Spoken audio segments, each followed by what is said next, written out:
Ey sevgilim ayra düşürüp gitsen hem men garip aşığın yadında bolsun.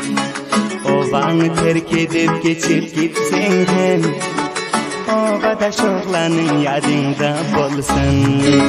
Melki canmeni atlap ağlarsın, bir görsen dip çıkar bakın dağlarsın.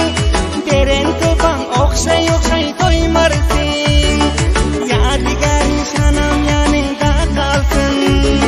Sehet alıp olar toyun tutansın. Seni eltip kulli caya tıkansın. Dönüşü yok bolcak işler bolansın. Şonda hem garibin yadında bolsun. Ol sürende oranmız yadında kalsın.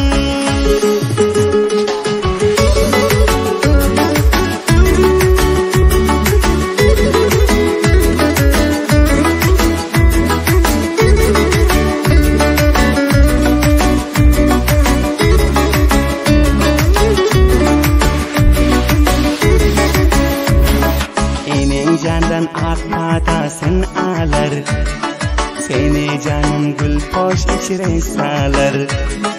Düşmanlarımız hoşhal bolup güler, dostlarımız ağlar yadında bolsun.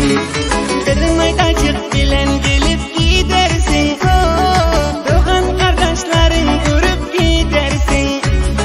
Meni halim görsen gamgin bolarsın. Aşığın yadında bolsun. Günde bir görmesen ona bolmaz ki. Yüreğinde takat aran durmaz ki. Men ağlasam ağlap gülsen gülüyor ki. Yakşı görüyorsun yarın yadında bolsun. Kılaydan sözlerim yadında kalsın.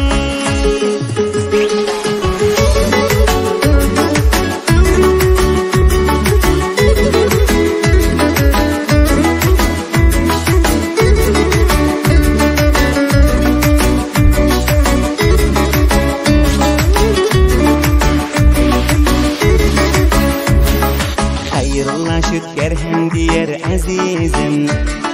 Yaşayleyip gidip varıyorsun gözüm. Habibullah işandir tamam sözüm. Kılaydan sözlerim yadında kalsın. Melki canmeni atlap ağlarsın. Bir görsen dip çıkar bakın dağlarsın. Deren topan okşay okşay doymarsın. Yadigar nişanam yanında kalsın.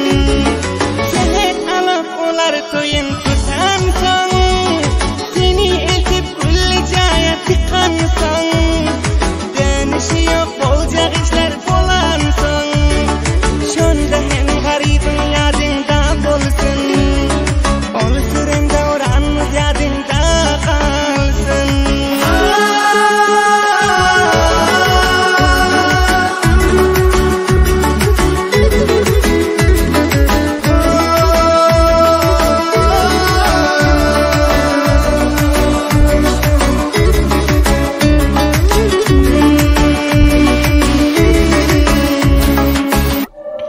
Ey sevgilim ayra düşürüp gitsen hem men garip aşığın yadında bolsun. O bana terk edip geçip gitsen hem o bada şoğlanın yadında bolsun. Melki canmeni atlap ağlar.